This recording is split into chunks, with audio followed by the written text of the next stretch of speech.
नमस्कार और स्वागत है। आज की पड़ताल के लिए हमारे पास सिविल सेवा परीक्षा की तैयारी के लिए पर्यावरण और पारिस्थितिकी यानी एनवायरनमेंट एंड इकोलॉजी पर कुछ बहुत ही डिटेल्ड लेक्चर नोट्स हैं। हमारा मिशन इस अकादमिक सामग्री के पर्दे हटाकर उन ज़रूरी और दिलचस्प जानकारियों को बाहर निकालना है जो न सिर्फ परीक्षा के लिए बल्कि किसी भी जिज्ञासु इंसान के लिए हमारे आसपास की दुनिया को समझने की नींव रखते हैं। बिल्कुल, और ये नोट्स काफी दिलचस्प हैं क्योंकि ये विषय को दो हिस्सों में बांटते हैं। अच्छा। हाँ, एक है कंसेप्चुअल हिस्सा यानी बुनियाद, और दूसरा है करंट अफेयर्स। हाँ, और किसी भी जटिल विषय को समझने का ये एक बेहतरीन तरीका है। पहले नींव को मजबूत करें, फिर उस पर मौजूदा घटनाओं की इमारत खड़ी करें। तो आज हम उस नींव पर ही ध्यान देंगे और शुरुआत सबसे बुनियादी सवाल से करते हैं जो अक्सर लोगों को कंफ्यूज करता है। पर्यावरण या एनवायरनमेंट और पारिस्थितिकी तंत्र या इकोसिस्टम, इनमें आखिर फर्क क्या है? सुनने में तो ये लगभग एक जैसे ही लगते हैं। लगते तो हैं, लेकिन इनके मतलब में एक बहुत बड़ा अंतर है, और वो अंतर ही इस पूरे विषय की आप कह सकते हैं आत्मा है। अच्छा, तो चलिए इसे समझते हैं। लेक्चर के नोट्स कहते हैं कि पर्यावरण हमारे आसपास की हर चीज है। हवा, पानी, पेड़, इमारतें, जानवर, इंसान, सब कुछ लिविंग और नॉन लिविंग, सब कुछ। ये तो काफी सीधा साधा है। एग्जैक्टली। आपका पर्यावरण पैसिव है, वो बस है। लेकिन जैसे ही हम इकोसिस्टम शब्द का इस्तेमाल करते हैं, हम एक एक्टिव सिस्टम की बात करने लगते हैं। Active system? हाँ, नोट्स में इसे एक फंक्शनल यूनिट या कार्यात्मक इकाई कहा गया है। यही वो कीवर्ड है। फंक्शनल यूनिट मतलब ये सिर्फ चीजों का ढेर नहीं बल्कि एक चलती फिरती मशीन की तरह है। क्या मैं सही समझ रही हूँ? बिल्कुल सही। और हर मशीन की तरह इसे चलाने के लिए ईंधन की जरूरत होती है, और इसके सारे पुर्जे वो एक दूसरे से जुड़े होते हैं। एक इकोसिस्टम में ये पुर्जे हैं जीवित घटक, जिन्हें हम बायोटिक कहते हैं, जैसे पेड़ पौधे और जानवर, और निर्जीव घटक जिन्हें एबायोटिक कहते हैं, जैसे हवा, पानी, मिट्टी, सूरज की रोशनी। और इन पुर्जों को आपस में जोड़ता क्या है? दो चीजें, ऊर्जा का प्रवाह यानी फ्लो ऑफ एनर्जी, और पोषक तत्वों का चक्र, साइक्लिंग ऑफ न्यूट्रिएंट्स। देखिए, एक इकोसिस्टम सिर्फ जीवित और निर्जीव चीजों का कलेक्शन नहीं है। ओके। ये एक ऐसा डायनामिक सिस्टम है जहां ये दोनों घटक ऊर्जा और पोषक तत्वों के जरिए लगातार एक दूसरे से इंटरैक्ट करते रहते हैं। ठीक है, इसे एक उदाहरण से समझते हैं। नोट्स में जंगल का जिक्र है। जंगल में पेड़ पौधे और जानवर बायोटिक हिस्से हो गए। हाँ। और हवा, पानी, मिट्टी एबायोटिक। तो यहाँ ये फंक्शनल यूनिट वाली बात कैसे लागू होती है? देखिए, ये एक तरफा रिश्ता नहीं है। पेड़ जो बायोटिक है वो फोटोसिंथेसिस के लिए, हवा जो एबायोटिक है उससे कार्बन डाइऑक्साइड लेता है, और मिट्टी से पानी और पोषक तत्व।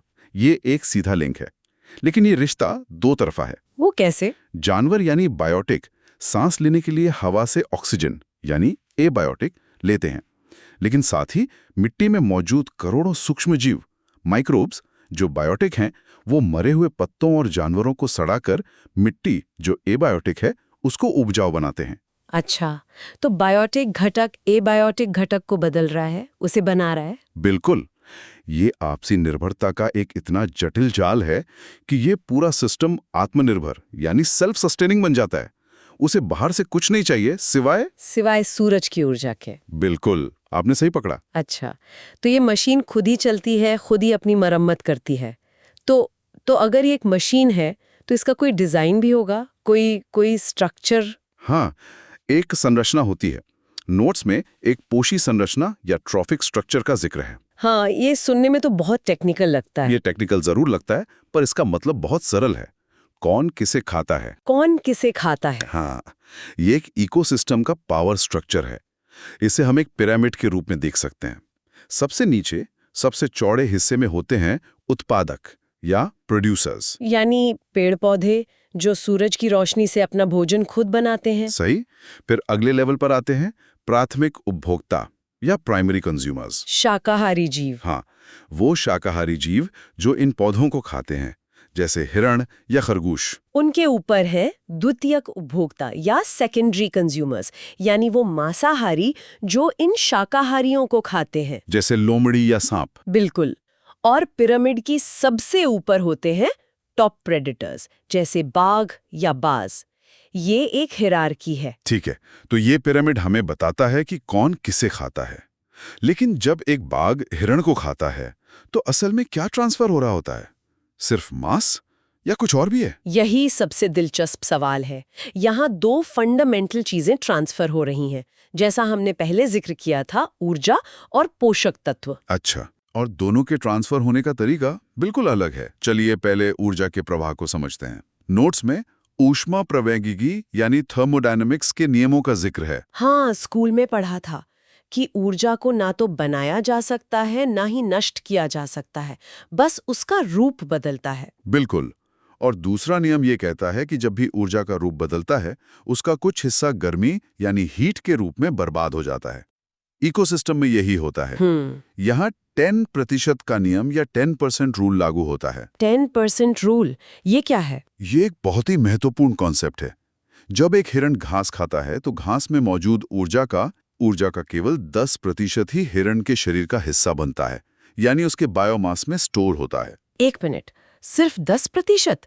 बाकी 90% का क्या होता है? बाकी 90% ऊर्जा उसकी अपनी शारीरिक क्रियाओं जैसे दौड़ने, सांस लेने में खर्च हो जाती है या गर्मी के रूप में पर्यावरण में खो जाती है। इस नियम का सबसे बड़ा नतीजा है ऊर्जा की ये भारी कमी ही तय करती है कि प्रगति में चीजें कैसी दिखेंगी। अच्छा। इसी वजह से खाद्य श्रृंखलाएं यानी फूड चेन्स ज्यादातर 4 या 5 लेवल से ज्यादा लंबी नहीं होती, क्योंकि ऊपर तक पहुंचते पहुंचते ऊर्जा ही नहीं बचती। अरे वाह, तो ये बात सिर्फ एक तथ्य नहीं है, ये प्रकृति के संतुलन का राज है। इसीलिए दुनिया में घास की मात्रा हिरणों से कहीं ज्यादा है और हिरणों की संख्या बाघों से कहीं ज्यादा। ऊर्जा की कमी ही उनकी आबादी पर एक प्राकृतिक सीमा लगा देती है। ये तो कमाल का संतुलन है ना? आपने बिल्कुल सही पकड़ा। ऊर्जा का ये प्रवाह एक तरफा है, सूरज से पौधों में, पौधों से शाकाहारियों में और वहां से मांसाहारियों में। ये एक वन वे स्ट्रीट है और हर कदम पर ऊर्जा कम होती जाती है। ठीक है, ये तो हुई ऊर्जा की बात जो आती है, इस्तेमाल होती है और खत्म हो जाती है। लेकिन उन पोषक तत्वों का क्या जो जीवन के बिल्डिंग ब्लॉक्स हैं, कार्बन, नाइट्रोजन, फास्फोरस, क्या वो भी ऐसे ही खो जाते हैं? नहीं, और यही प्रकृति की सबसे बड़ी खूबी है। ऊर्जा बह जाती है लेकिन पोषक तत्व चक्रीय होते हैं। चक्रीय मतलब? यानी रिसाइकिल होते हैं। नोट्स में इसे बायोजियोकेमिकल साइक्लिंग कहा गया है। ये तो और भी भारी शब्द है। हाँ, सुनने में भारी है, पर इसका मतलब सीधा सा है, प्रकृति में कुछ भी बर्बाद नहीं होता, बस रूप बदलता है। ओके। इसे ऐसे समझिए, ऊर्जा उस पेट्रोल की तरह है जो गाड़ी चलाने में जलकर खत्म हो जाता है, और पोषक तत्व गाड़ी के पुर्जों की तरह हैं। गाड़ी पुरानी हो जाने पर भी आप उसके पुर्जे निकालकर नई गाड़ी में इस्तेमाल कर सकते हैं। कार्बन का एक आटम हवा से एक पत्ते का हिस्सा बनता है, उस पत्ते को एक कीड़ा खाता है, उस कीड़े को एक पक्षी खाता है, और जब वो पक्षी मरता है तो जमीन में मौजूद बैक्टीरिया उस कार्बन को वापस हवा में छोड़ देते हैं। तो ये एक बंद लूप है, कुछ भी खोता नहीं है, बस यात्रा करता रहता है। बिल्कुल। तो एक इकोसिस्टम एक कमाल की रिसाइकलिंग फैक्ट्री भी है। कमाल है। अच्छा, तो हमने समझा कि ये सिस्टम कैसे काम करता है, पर हम ये कैसे मापते हैं कि कोई इकोसिस्टम कितना स्वस्थ या प्रोडक्टिव है? हाँ, इसका भी एक तरीका है। इसके लिए नोट्स में पारिस्थितिक उत्पादकता या इकोलॉजिकल प्रोडक्टिविटी की बात की गई है। सरल शब्दों में इसका मतलब है कि एक इकोसिस्टम कितनी तेजी से बायोमास यानी जैविक पदार्थ बना रहा है। और ये बायोमास पौधे ही बनाते हैं, फोटोसिंथेसिस के जरिए। सही। और यहाँ दो जरूरी टर्म्स आते हैं जो परीक्षा के नजरिए से भी महत्वपूर्ण हैं, जीपीपी और एनपीपी। जीपीपी और एनपीपी। जीपीपी का मतलब है ग्रॉस प्राइमरी प्रोडक्टिविटी और एनपीपी का मतलब है नेट प्राइमरी प्रोडक्टिविटी। ग्रॉस और नेट, ये कुछ सैलरी जैसा लग रहा है। हाँ, ये समझने का सबसे अच्छा तरीका है। जीपीपी आपकी कुल कमाई है, यानी ग्रॉस सैलरी। ये वो कुल ऊर्जा है जो पौधों ने फोटोसिंथेसिस से बनाई। ठीक है। लेकिन आप सारी सैलरी घर नहीं लाते, कुछ टैक्स और दूसरी कटौतियों में चला जाता है। पौधों के लिए ये कटौती है श्वसन यानी रेस्पिरेशन, जिसमें वो अपनी जैविक क्रियाओं के लिए कुछ ऊर्जा खर्च कर देते हैं। तो जो ऊर्जा इस खर्च के बाद बच जाती है और जिसे पौधे अपने विकास के लिए इस्तेमाल करते हैं, नए पत्ते, तने, जड़ें बनाने के लिए, वो हुई उनकी नेट सैलरी। एग्जैक्टली, वही एनपीपी यानी नेट प्राइमरी प्रोडक्टिविटी है। समीकरण सरल है, NPP equals to GPP minus respiration losses. और यही एनपीपी वो नेट सैलरी है जो पूरे इकोसिस्टम का खर्च चलाती है। हाँ, यही वो ऊर्जा है जो शाकाहारियों, मांसाहारियों और डिकम्पोजर्स मतलब सबके लिए उपलब्ध होती है। तो इसका मतलब ये हुआ कि जिस इकोसिस्टम की एनपीपी जितनी ज्यादा होगी वो उतने ज्यादा जीवन का समर्थन कर सकता है। बिल्कुल। जैसे कि एक उष्णकटिबंधीय वर्षावन यानी ट्रॉपिकल रेन फॉरेस्ट, जहां धूप और पानी की कोई कमी नहीं है, उसकी एनपीपी एक रेगिस्तान के मुकाबले हजारों गुना ज्यादा होगी। आपने बिल्कुल सही समझा। अमेज़न के वर्षावन दुनिया के सबसे ज्यादा एनपीपी वाले क्षेत्रों में से हैं और नतीजा, वहां करोड़ों प्रजातियां फलती फूलती हैं। सही बात है। इसके विपरीत एक रेगिस्तान में एनपीपी बहुत कम है, इसलिए वहां का जीवन भी बहुत सीमित और विशेष होता है। तो क्या हम ये कह सकते हैं कि उच्च उत्पादकता का सीधा मतलब उच्च जैव विविधता है?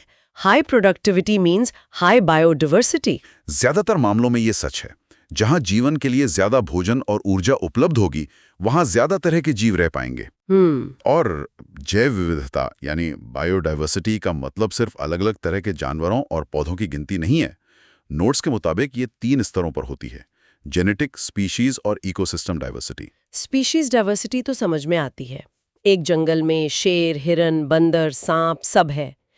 इकोसिस्टम डाइवर्सिटी का मतलब होगा कि हमारे पास जंगल, घास के मैदान, रेगिस्तान, तालाब जैसे अलग अलग इकोसिस्टम है। सही। लेकिन ये जेनेटिक डाइवर्सिटी वाली बात बहुत दिलचस्प है और शायद सबसे ज्यादा महत्वपूर्ण भी। इसका मतलब है एक ही प्रजाति के भीतर जीन्स की विविधता। और इसे समझने के लिए नोट्स में भारत के प्रोजेक्ट टाइगर का उदाहरण दिया गया है, जो एकदम सटीक है। हाँ, ये तो एक बड़ी सफलता की कहानी है। बाघों की संख्या लगातार बढ़ रही है, लेकिन नोट्स इशारा करते हैं कि इस सफलता के पीछे एक चिंता भी छिपी है। चिंता यह है कि बाघों की आबादी छोटे छोटे द्वीपों की तरह हो गई है। एक टाइगर रिजर्व यहाँ है, दूसरा 100 किलोमीटर दूर है, और बीच में शहर, गांव, खेत हैं। मतलब ये रिजर्व्स एक दूसरे से कट गए हैं। हाँ, कट गए हैं। इसका नतीजा ये होता है कि एक ही रिजर्व के बाघ आपस में ही प्रजनन यानी इनब्रीडिंग करने लगते हैं। और इससे उनकी आनुवंशिक विविधता यानी जेनेटिक डाइवर्सिटी कम हो जाती है। पर इससे फर्क क्या पड़ता है? बाघ तो बाघ है। बहुत बड़ा फर्क पड़ता है। इसे ऐसे समझिए, मान लीजिए एक गांव में सभी लोग एक ही परिवार के हैं। अगर कोई ऐसी बीमारी आती है जिसके लिए वो परिवार संवेदनशील है, तो हो सकता है कि वो बीमारी पूरे गांव को खत्म कर दे। अच्छा। लेकिन अगर गांव में अलग अलग परिवारों के लोग हैं, तो शायद कुछ लोगों में उस बीमारी से लड़ने की प्राकृतिक क्षमता हो और वो बच जाएंगे। अच्छा, तो जेनेटिक विविधता एक तरह का बायोलॉजिकल इंश्योरेंस है। ये प्रजाति को बीमारियों या पर्यावरण में होने वाले बदलावों जैसे क्लाइमेट चेंज से लड़ने की ताकत देती है। बिल्कुल। कम जेनेटिक विविधता वाली आबादी बहुत नाजुक होती है, एक झटका और वो खत्म हो सकती है। इसीलिए नोट्स में वाइल्ड लाइफ कॉरिडोर बनाने पर इतना जोर दिया गया है। तो ये वाइल्ड लाइफ कॉरिडोर इन बाघों के द्वीपों को जोड़ने वाले पुल की तरह है। हाँ, एक पुल की तरह, ताकि एक रिजर्व का बाघ दूसरे रिजर्व में जा सके, वहां प्रजनन कर सके और जीन्स का आदान प्रदान हो। इससे पूरा जीन पूल ताजा और मजबूत बना रहता है। एग्जैक्टली। ये सिर्फ बाघों की संख्या बढ़ाने के बारे में नहीं है, बल्कि उनकी आबादी को भविष्य के लिए रिजिलियंट यानी लचीला और मजबूत बनाने के बारे में है। तो आज की इस पड़ताल में हमने समझा कि एक इकोसिस्टम सिर्फ पेड़ पौधों और जानवरों का झुंड नहीं, बल्कि ऊर्जा और पोषक तत्वों पर चलने वाली एक जटिल, आत्मनिर्भर और खुद को ठीक करने वाली मशीन है। हमने 10% ऊर्जा नियम के पीछे छिपे प्रकृति के बजट को देखा, पोषक तत्वों की शानदार रिसाइकलिंग फैक्ट्री को समझा और ये भी जाना कि कैसे एक इकोसिस्टम की नेट सैलरी यानी एनपीपी उसकी जैव विविधता की नींव रखती है। बिल्कुल। और ये हमें एक बहुत ही गहरे विचार के साथ छोड़ जाता है। जब हम किसी जंगल या झील को देखते हैं, तो हम अक्सर उसके हिस्सों को देखते हैं। एक खूबसूरत पेड़, एक शानदार जानवर, साफ पानी।